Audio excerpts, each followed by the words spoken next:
ஹோமுஸ் நீரிணை பகுதிகளில் அமெரிக்க கப்பல்களை முற்றுகையிட ஆரம்பித்திருக்கின்றன. அமெரிக்கா எவ்வாறு தங்களுக்கு முற்றுகை நடவடிக்கைகளை மேற்கொண்டதோ அதே போன்ற ஒரு நிலைப்பாட்டை தாங்கள் எடுத்திருப்பதாக தற்பொழுது தகவல்கள் தெரிவிக்கின்றன. 2 வகையான அணு ஆயுத பிரயோகங்கள் இடம்பெறலாம். முதலாவது, தங்களை நோக்கி ஒரு அணு ஆயுத தாக்குதலை இன்னொரு நாடு மேற்கொண்டால் அதற்கு எதிரான தாக்குதலை அதை முறியடிப்பதற்காகவும் அந்த நாடு நோக்கிய தாக்குதலாக ஒரு தாக்குதலை மேற்கொள்வதற்காகவும் மேற்கொள்ளப்படுகின்ற தாக்குதல் என்பது தற்காப்பு தாக்குதலாகவும், அதேவேளை இன்னொரு நாட்டை குறிவைத்து தாக்குகின்ற தாக்குதல் என்பது எந்தவித தங்கு தடையும் இல்லாமல் ஜனாதிபதியே முடிவெடுக்கக்கூடிய அதிகாரம் உள்ளதாகவும் இருக்கும். ஒரு நாட்டினுடைய தலைவர் அவருடைய தனிப்பட்ட குணாதிசயங்கள் மிக முக்கியமானதாக இருக்கக்கூடிய ஒன்றாக இருக்கிறது. ஏனென்றால் இதற்கு முன்னர் அமெரிக்க ஜனாதிபதிகளாக இருந்தவர்களுடைய குணாதிசயங்களில் இருந்து முற்றிலும் மாறுபட்டவராக டொனால்ட் ட்ரம்ப் இருக்கின்றார். அவர் எந்த நேரத்தில் என்னென்ன முடிவுகளை எடுப்பார் என்று தெரியாத ஒருவராக இருக்கின்ற பொழுது இந்த அச்சம் என்பது ஏற்பட்டிருக்கிறது. விமானம் சுட்டு வீழ்த்தப்பட்டவுடன் டொனால்ட் ட்ரம்ப் அவர்களுடைய கோபமும் நம்பிக்கையினமும் பலவீனமாக இருந்தது என்பதை உள்ளக வட்டாரங்களை காட்டி இப்பொழுது இந்த வாஷிங்டன் போஸ்ட் போன்ற பத்திரிகைகள் காட்டியிருந்தன. என்றால் அன்று அவர் மிகவும் அசாதாரணமாக இருந்தார். என்றால் இது இந்த போர் தங்களுக்கு வெற்றி இல்லாமல் போய்விடும் என்றால் இந்த மேன் பேட் எனப்படுகின்ற ஆட்களால் தனி மனிதர்களால் இயக்கப்படும் விமான எதிர்ப்பு கருவிகள் அவர்களுடைய கைக்கு வந்தால், ஈரானின் கைக்கு வந்தால் தங்களுடைய கட்டுப்பாட்டில் இருந்து ஈரான் சென்றுவிடும் என்ற பயம். அதனால் தான் அதன் பிறகு ஒரு CIA ஒரு தகவலை வெளியிட்டது. சீனா இந்த மேன் பேட் எனப்படுகின்ற தோளில் வைத்து இயக்கக்கூடிய விமான எதிர்ப்பு ஆயுதங்களை ஈரானுக்கு கப்பல் மூலம் செல்ல போகின்றது என்று. அதை அடுத்து உடனடியாக டொனால்ட் ட்ரம்ப் ஒரு அறிவிப்பை விடுத்தார். சீனா அவ்வாறு செய்தால் இல்லை என்கின்ற பாரிய விளைவை ஏற்படுத்தும் என்று. இவையெல்லாம் பயத்தின் காரணமாக ஏற்படுத்தப்படுகின்ற ஒரு பிரதிமைகள் என்பதுதான் உண்மை. அமெரிக்காவின் உள்வட்டத்தில் கூட இந்த இவ்வாறான செயற்பாட்டுகள் இவர் ஈடுபட செல்வதற்கு வழிவகுக்காததாக ஒரு திட்டத்தை அவர்கள் வைத்திருக்காவிட்டால் நிச்சயமாக இது ஒரு பாரதூரமான விளைவுகளை ஏற்படுத்தும் என்று சொன்னால், அமெரிக்கா எதற்காக போர் தொடங்கியது என்று தெரியாமல் இப்பொழுது அமெரிக்கர்களே இது எரிபொருள் விலைக்காக தொடங்கப்பட்ட போர், இதன் பாதகத்தை தாங்களும் பெறுகின்றோம் என்பதை உணர்ந்திருக்கின்ற நிலையில் இவ்வாறான நிலைமைக்கு அவர் செல்ல மாட்டார் என்று நம்புவோம். ஆனால் தலைமைத்துவம் என்பது நிச்சயமாக ஒரு ஆணித்தரமான, அதாவது வயது முதிர்ந்த இல்லை, இப்பொழுது 80 வயதை அடைய போகின்றார். அது காரணம் இல்லை, அதைவிட அவர்களுடைய ஆளுமையும் அக்கறையும் பக்குவம் தான் காரணமாக இருக்கின்றன. சில வேளைகளில் இது எதிர்காலத்தில் நடுத்தர வயதுள்ளவர்கள் தான் ஜனாதிபதியாக வர வேண்டும் என்கின்ற ஒரு வரையறையை கொண்டு வந்தால் கூட வயதில்லை கூட குறிக்கப்படக்கூடிய சந்தர்ப்பத்தை, அரசியலமைப்பில் மாற்றங்களை ஏற்படுத்தக்கூடிய சந்தர்ப்பத்தை டொனால்ட் ட்ரம்ப் அவர்கள் ஏற்படுத்தி இருக்கின்றார்.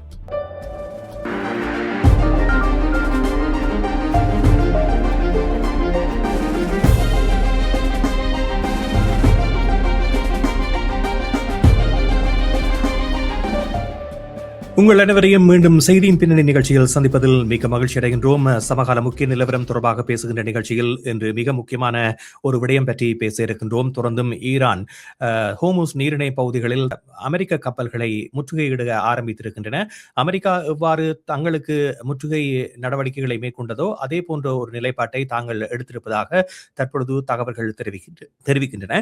இந்த நிலையில் அமெரிக்காவில் அணு ஆயுதங்களை பயன்படுத்தக்கூடிய அதிகாரம் எப்படி இருக்கின்றது என்றும் அந்த முடிவு எவ்வளவு வேகமாக எடுக்கப்படுகின்றது என்றும், அடுத்ததாக ஃபயர் அண்ட் ஃபியூரி என்ற பிரச்சனை காரணமாக இப்பொழுது அந்த புத்தகத்தில் குறிப்பிட்ட பல விடயங்கள் நடைமுறைக்கு வருவதாக தெரிவிக்கப்படுகிறது. காரணம், அந்த புத்தகத்தில் சொல்லப்பட்ட விடயங்கள் அமெரிக்க அரசாங்கத்துக்குள் முரண்பாடுகளாக சித்தரிக்கப்பட்ட விடயங்கள் நடைமுறையில் காணக்கூடிய விடயங்களாக மாறி இருக்கின்றன என்றும் தெரிவிக்கப்படுகிறது.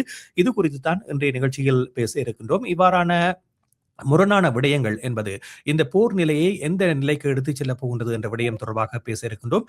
ஆய்வாளர் சுரேஷ் சர்மா எங்களோடு இணைந்திருக்கின்றார். அவரை சந்திக்கின்றோம். வணக்கம் சுரேஷ். வணக்கம். வணக்கம் ராம். வணக்கம் நேயர்களே.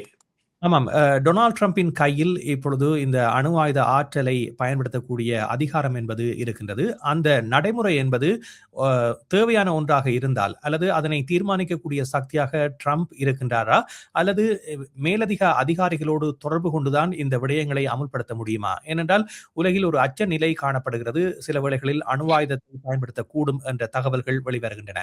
இதனை எவ்வாறு அறிந்திருக்க முடியும்? இது அதாவது வந்து 2 வகையான அணு ஆயுத பிரயோகங்கள் இடம்பெறலாம். முதலாவது, தங்களை நோக்கி ஒரு அணு ஆயுத தாக்குதலை இன்னொரு நாடு மேற்கொண்டால், அதற்கு எதிரான தாக்குதல் அதை முறியடிப்பதற்காகவும், அந்த நாடு நோக்கிய தாக்குதலாக ஒரு தாக்குதலை மேற்கொள்வதற்காகவும் மேற்கொள்ளப்படுகின்ற தாக்குதல் என்பது தற்காப்பு தாக்குதலாகவும், அதேவேளை இன்னொரு நாட்டை குறிவைத்து தாக்குகின்ற தாக்குதல் என்பது எந்தவித தங்கு தடையும் இல்லாமல் ஜனாதிபதியே முடிவெடுக்கக்கூடிய அதிகாரம் உள்ளதாகவும் இருக்கும். இதில் ஜனாதிபதி காங்கிரஸையோ அல்லது செனட் சபையையோ அல்லது தனது பாதுகாப்பு செயலாளரையோ யாரையுமே எதையும் கேட்க தேவையில்லை. அவர் தன்னுடன் இருக்கின்ற இராணுவ அதிகாரி, அதை அவர்கள் அந்த ஃபுட்பால் என்பார்கள், அவர்களை கொண்டு செல்கின்ற ஒரு பிரீஃப் கேஸ், அந்த ஒரு பிரீஃப் தரவு கேஸில் பெட்டி அவர்கள் போன்று இருக்கும். ஆமாம். அதில் இருக்கின்ற விடயங்கள், அதாவது வந்து இவர் ஜனாதிபதி தான் என்று அடையாளப்படுத்தக்கூடிய சங்கீத மொழி கோட்ஸ் இருக்கும். அதை அவர் சரி செய்ய வேண்டும். இப்பொழுது ஒரு அதாவது சார்ல்ஸ் டிக்சன் என்று சொன்னால் சிடி என்று இருந்தால் அவர் அந்த பேரை டைப் செய்வதன் மூலம் இவர் தான் என்று கண்டுபிடிக்க முடியும். அவ்வாறான நிலைக்கு பிறகு அதை யாருமே தடுக்க முடியாது. அவர் அந்த உத்தரவு கொடுத்த பிறகு அந்த இராணுவ எந்த இடத்திலிருந்து ஏவப்பட வேண்டும் என்பதெல்லாம் கொடுக்கப்பட்டு அதாவது வந்து வினாடிகளில் எடுக்கப்படுகின்ற முடிவாக இருக்கும். அந்த சரி, முடிவு இவ்வாறான வினாடிகளில் எடுக்கக்கூடிய ஒரு முடிவு என்பது ஒருவருடைய கையில் இருக்கின்ற பொழுது, ஒரு ஆபத்தானவர் என்று ஏற்கனவே பலரும் கூறுகின்ற ஒரு தலைவர் கையில் அது இருக்கிறது என்பதை எவ்வாறு நாங்கள் பார்க்க வேண்டும்? குறிப்பாக இவ்வாறான ஒரு குறுகிய காலத்தில் எடுக்கக்கூடிய முடிவு என்பது பாரதூரமான விளைவுகளை ஏற்படுத்தக்கூடியது. இந்த நிலைமைக்கு தற்போதைய உலகம் செல்லும் என்று நீங்கள் கருதுகிறீர்களா? இல்லை, அதைத்தான் நீங்கள் கூறிய அந்த 2018ஆம் ஆண்டு இந்த மைக்கேல் வால்ஃப் எழுதிய அந்த புத்தகம் வெளிக்கொண்டு வந்திருந்தது. அதாவது வந்து ஃபயர் அண்ட் ஃபுரி என்று, அதாவது வந்து அவர் முதல் தரம் பதவியேற்ற பொழுது எவ்வாறாக உள்ளுக்கு அவருடைய நிர்வாகங்கள் இருக்கின்றன, அல்லது அங்கே உள்ள பதவி போட்டிகள் என்ன, எவ்வாறாக அவருடைய அந்த தலைமைத்துவ பண்பு இருக்கின்றது, மற்றும் அவருடைய அவர் கீழுள்ள உத்தியோகர்களின் அவரின் மீதான நம்பிக்கை எவ்வாறு இருக்கின்றது போன்ற பல விடயங்களையும் குறிப்பிட்டுத்தான் இந்த விடயங்களை அவர் கருத்தில் எடுத்து அந்த வெளியிட்டிருந்தார். அது இப்பொழுது ஓரளவுக்கு அங்கே உள்ள பதட்ட நிலைகளை பார்க்கும் பொழுது தெளிவாக தெரிகின்றது. இருந்த பொழுதிலும் ஜனாதிபதியை விட இதை இயக்குகின்ற இந்த 2 நபர்களும் இந்த விடயங்களில் சில வேளைகளில் ஒத்துப்போகாமல் போகக்கூடிய தன்மையை இப்பொழுதைய ஜனாதிபதியின் ஆட்சியில் அது கொண்டிருக்கின்றது என்றால், இவர் திடமான ஒரு ஜனாதிபதியாக இல்லை, அல்லது இவர் போலிகளை வெளியிடுகின்றவராகவும், அதாவது வந்து போலி செய்திகளை வெளியிடுகின்றவர்களாகவும், அல்லது தான் எடுக்கின்ற நடவடிக்கைகளை தானே அலாதியாக கொண்டாடுபவராகவும், அல்லது தன்னையே ஒரு கடவுளாக வர்ணிப்பவராகவும் போன்ற மாற்றங்களை கொண்டிருக்கின்ற காரணத்தால் ஏனைய இந்த 2 அதிகாரிகள் அல்லது ஒரு குழு வட்டம் இதனை கண்காணித்துக் கொண்டிருக்கும் என்றால், அங்கே இப்பொழுது அவர் ஒரு நடவடிக்கை செய்வதாக இருந்தால், அவர் இந்த தன்னுடன் இருக்க அந்த அந்த ஃபுட்பால் எனப்படுகின்ற அந்த சூட்கேஸை காவி செல்கின்ற அதிகாரியையும் தனக்கு விரும்பியவர்களையும் தான் அந்த சிச்சுவேஷன் ரூமுக்கோ அல்லது தான் இருக்கிற இடத்தில் கூப்பிடுவார். கூப்பிட்டு அப்படி நடவடிக்கை எடுக்கின்றவர்கள் யார் யார் போன்ற அந்த கூட்டத்தில் இருக்கின்றார்கள் என்பதையும் தெரிவு செய்கின்ற தன்மை என்பது அவருக்கு தான் இருக்கின்றது. அது பாதுகாப்பு செயலாளர் தான் இருக்க வேண்டும் என்றல்ல, அவர் தான் அந்த நேரத்தில் தனக்கு தேவையானவர்களை யாரை விரும்புகிறாரோ அவர்களை கூப்பிடலாம், அங்கே இருப்பவர்களை பொறுத்து. அதே போல அவர் வேறு ஒரு இடத்தில் நின்றால் அந்த இடத்தில் யார் யார் இருக்கின்றார்களோ அவ்வாறான நிலையை பார்த்துதான் செய்வார்கள். இருந்த பொழுதிலும் இதனுடைய அழிவு என்பது அவர்களுக்கு அறிவுறுத்தப்பட்டிருக்கும். அதாவது ஒரு அணு ஆயுதம் என்பது பாவிக்கப்பட்டால் அதாவது ஒரு நிமிட நேரத்தில் சூரிய மேற்பரப்பை விட அதிகமான வெப்பம் என்பது ஏற்படும். அந்த வெப்பம் என்பது பல இடங்களுக்கும் செல்லக்கூடியதாக, அதாவது பல 1000 மைல்களுக்கு கூட பரவக்கூடியதாகவும், அந்த அருகில் உள்ள கட்டடங்களை சிதைப்பது போன்றவை எல்லாத்தையும் ஏற்படுத்துவதையும் விட காலத்திற்கு காலம் அதை ஏற்படுத்தக்கூடிய அழிவு என்பது மேலதிகமானது. குறிப்பாக இதனால் எழும்புகின்ற புகை மூட்டம் என்பது சூரிய ஒளியை அந்த பிரதேசத்திற்கு உள்நுழைய விடாது. அந்த பிரதேசம் என்றால் அருகில் நாடுகள். இதனால் வெப்பநிலை என்பது குளிர்வடையும். அதே நேரம் விவசாயம் செய்கின்ற நிலைமைகள் எல்லாம் இல்லாது போகும் பல வருடங்களுக்கு. எனவே இவற்றின் தன்மைகள் எல்லாம் உணர்த்தப்பட்டுத்தான் அந்த ஜனாதிபதிக்கு இந்த அணு ஆயுத பிரயோகம் என்பது கொடுக்கப்பட்டிருக்கும். அவற்றை அனைத்தையும் மீறி அவர் செய்வாராக இருந்தால் நிச்சயமாக அது அழிவை தரும் என்பதில் எந்தவித மாற்றம் இல்லை. அதை விட இந்த ICBM என்கின்ற இன்டர்கண்டினல் அந்த மிசைல்ஸ், பலாஸ்டிக் மிசைல்ஸ் ஒரு 3 நாடுகள் தான் உத்தியோகபூர்வமாக வைத்திருக்கின்றன. ரஷ்யா மற்றும் அமெரிக்கா மற்றும் சீனா. ஆனால் வட கொரியா கூட வைத்திருக்கின்றது. அது உத்தியோகபூர்வ முறையில் வைத்திருக்கின்றது.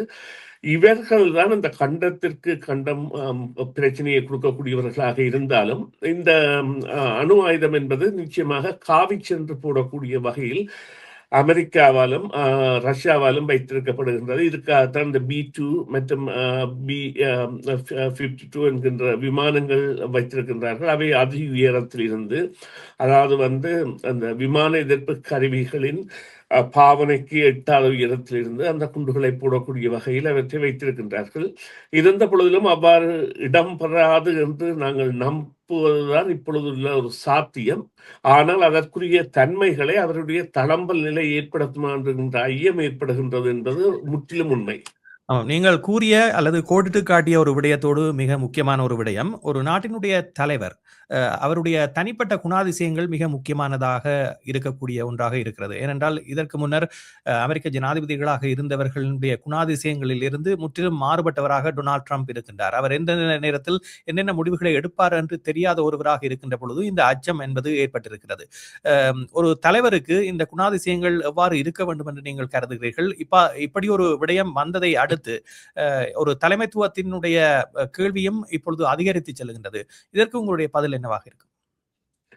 இல்லை, நிச்சயமாக இது அதாவது ஒரு தன் சுய நினைவுடன் நடவடிக்கைகளை மேற்கொள்ளக்கூடியவராக இருக்க வேண்டும் என்கின்ற தன்மையில் டொனால்ட் ட்ரம்ப் அவர்கள் தளர்வடைகின்றார் அல்லது அதிலிருந்து தவிர்க்கப்படுகின்ற நிலைமையை நாங்கள் காணக்கூடியதாக இருக்கின்றது.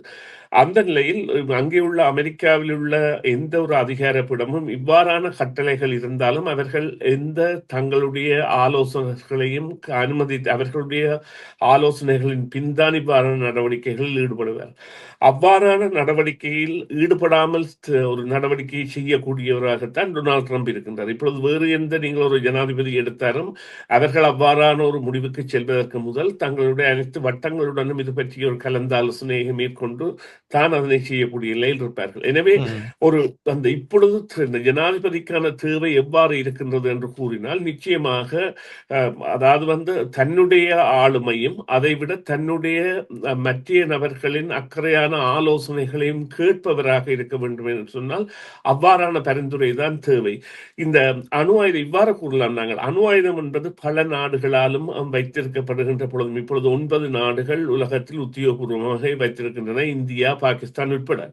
இவை வைத்திருக்கப்பட்டாலும் இவை பயப்படுத்துவதற்கான ஒரு பொருளாகத்தான் வைத்திருக்கப்படுகின்றன. இந்த பேர்ல் ஹார்பர் எனப்படுகின்ற அமெரிக்காவின் இந்த கடற்படையே ஆட்டி படைத்த ஒரு தாக்குதலை ஜப்பான் ராணுவம் செய்த காரணத்தினால் ஜப்பான் மீது அமெரிக்கா இந்த 2 குண்டுகளை ஹிரோஷிமா நாகசாகி வீசி அதனை அமைதிப்படை செய்தது, ஜப்பானை சரணடைய வைத்தது. ஆனால் அதற்கு பின்னோ முன்னோ உலகில் அணு ஆயுதம் என்பது பயன்படுத்தப்படவில்லை. இது ஒரு பயப்படுத்துவதற்கான செயலாகத்தான் இருக்கின்றது. ஆனால் இப்பொழுது அதற்குரிய தேவை அதாவது மிகைப்படுத்தப்பட்டிருக்கிறதால் நிச்சயமாக அமெரிக்காவின் உள்வட்டத்தில் கூட இவ்வாறான செயற்பாட்டுகள் இவர் செல்வதற்கு வழிவகுக்காததாக ஒரு திட்டத்தை அவர்கள் வைத்திருக்காவிட்டால் நிச்சயமாக இது ஒரு பாரதூரமான விளைவுகளை ஏற்படுத்தும் என்று சொன்னால் அமெரிக்கா எதற்காக போர் தொடங்கியது என்று தெரியாமல் இப்பொழுது அமெரிக்கர்களே இது எரிபொருள் விலைக்காக தொடங்கப்பட்ட போர், இதன் பாதகத்தை தாங்களும் பெறுகின்றோம் என்பதை உணர்ந்திருக்கின்ற நிலையில் இவ்வாறான நிலைமைக்கு அவர் செல்ல மாட்டார் என்று நம்புவோம். ஆனால் தலைமைத்துவம் என்பது நிச்சயமாக ஒரு ஆணித்தரமான, அதாவது வயது முதிர்ந்த இல்லை, இப்பொழுது 80 வயதை அடைய போகின்றார். அது காரணம் இல்லை, அதை விட அவர்களுடைய ஆளுமையும் அக்கறையும் பக்குவம் தான் காரணமாக இருக்கின்றன. சில வேளைகளில் இது எதிர்காலத்தில் நடுத்தர வயதுள்ளவர்கள் தான் ஜனாதிபதியாக வர வேண்டும் என்கின்ற ஒரு வரையறையை கொண்டு வந்தால் கூட வயதிலே கூட குறிக்கப்படக்கூடிய சந்தர்ப்பத்தை, அரசியலமைப்பில் மாற்றங்களை ஏற்படுத்தக்கூடிய சந்தர்ப்பத்தை டொனால்ட் ட்ரம்ப் அவர்கள் ஏற்படுத்தி இருக்கின்றார். ம்ஹ்ம்.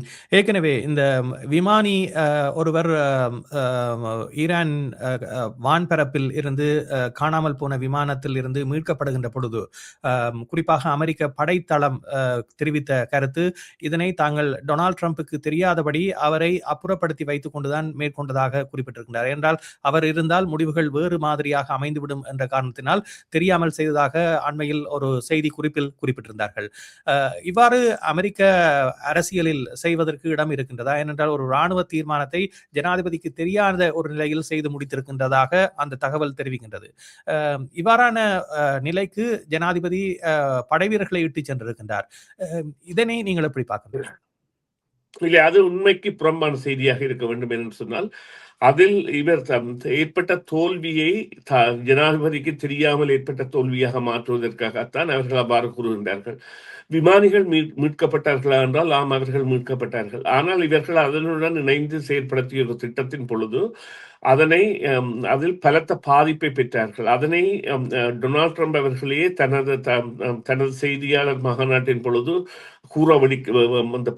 முற்பட்ட பொழுது பாதுகாப்பு செயலர் இது ரகசியமானது, நான் நினைக்கின்றேன் சிஐஏயின் தலைவர் இது ரகசியமானது என்ற பொழுது இது ரகசியமானது, நாங்கள் ரகசியத்தை காக்க வேண்டும். ஆனால் 155 விமானங்களும் பல நூற்றுக்கணக்கான வீரர்களும் இதில் ஈடுபட்டார்கள். ஹண்ட்ரட்ஸ் ஆஃப் சோல்ஜர்ஸ் எனப்படுகின்ற விடயத்தை அவர் கூறியிருந்தார். அதாவது நூற்றுக்கணக்கான சொன்னால் அது 2000 இருக்கலாம் அல்லது 900 இருக்கலாம். ஆனால் பல நூற்றுக்கணக்கான என்பதையும் 155 விமானங்கள் அந்த நடவடிக்கையில் மேற்பரப்புகளை மேற்கொண்டதையும் தரையிறங்கியதில் 6 விமானங்கள் அளிக்கப்பட்டது உண்மையான விடயம். எனவே அதை மறைப்பதற்காக அவர்கள் செய்கின்ற விடயம் இது ஜனாதிபதி தெரியாது என்பதற்காக. ஆனால் இந்த விமானம் சுட்டு வீழ்த்தப்பட்டவுடன் டொனால்ட் ட்ரம்ப் அவர்களுடைய கோபமும் நம்பிக்கையினமும் பலவீனமாக இருந்தது என்பதை உள்ளக வட்டாரங்களை காட்டி இப்பொழுது இந்த வாஷிங்டன் போஸ்ட் போன்ற பத்திரிகைகள் காட்டியிருந்தன. என்றால் அன்று அவர் மிகவும் அசாதாரணமாக இருந்தார். என்றால் இது இந்த போர் தங்களுக்கு வெற்றி இல்லாமல் போய்விடும் என்றால் இந்த மேன் பேட் எனப்படுகின்ற ஆட்களால், தனி மனிதர்களால் இயக்கப்படும் விமான எதிர்ப்பு கருவிகள் அவர்களுடைய கைக்கு வந்தால், ஈரானின் கைக்கு வந்தால் தங்களுடைய கட்டுப்பாட்டில் இருந்து ஈரான் சென்று விடும் என்ற பயம். அதனால்தான் அதன் பிறகு ஒரு சிஐஏ ஒரு தகவலை வெளியிட்டது. சீனா இந்த மேன் பேட் எனப்படுகின்ற தோளில் வச்சு இயக்கக்கூடிய விமான எதிர்ப்பு ஆயுதங்களை ஈரானுக்கு கப்பல் மூலம் செல்ல போகின்றது என்று. அதை அடுத்து உடனடியாக டொனால்ட் ட்ரம்ப் ஒரு அறிவிப்பை விடுத்தார். சீனா அவ்வாறு செய்தால் இல்லை என்கின்ற பாரிய விளைவை ஏற்படுத்தும் என்று. இவையெல்லாம் பயத்தின் காரணமாக ஏற்படுத்தப்படுகின்ற ஒரு பிரதிமைகள் என்பதுதான் உண்மை. நன்றி சுரேஷ். நிகழ்ச்சியில் கலந்துள்ளமைக்கு மீண்டும் மற்றொரு சந்தர்ப்பத்திலே பேசுவோம். நன்றி ராம். நன்றி நேயர்களே. மீண்டும் ஒரு பொழுதில் சந்திப்போம். சிஎம்ஆர் யூடியூப் சேனலில் இணைந்திருக்கும் நேயர்கள் அனைவருக்கும் எமது நன்றி. காமெண்ட்ஸ் பகுதியில் உங்கள் கருத்துக்களை தெரிவிக்க தவறாதீர்கள். முக்கிய செய்திகள், காணொளி தொகுப்புகள், நேர்காணல் என பலதரப்பட்ட அம்சங்களையும் உங்களுக்காக தருகின்றது சிஎம்ஆர் யூடியூப் சேனல். சிஎம்ஆர் என்று சர்ச் செய்து எமது யூடியூப் சேனலை சப்ஸ்கிரைப் பண்ணுங்கள். உங்கள் உற்றார் உறவினர் நண்பர்களோடும் இந்த காணொளி தொகுப்புகளை பகிர்ந்து கொள்ளுங்கள்.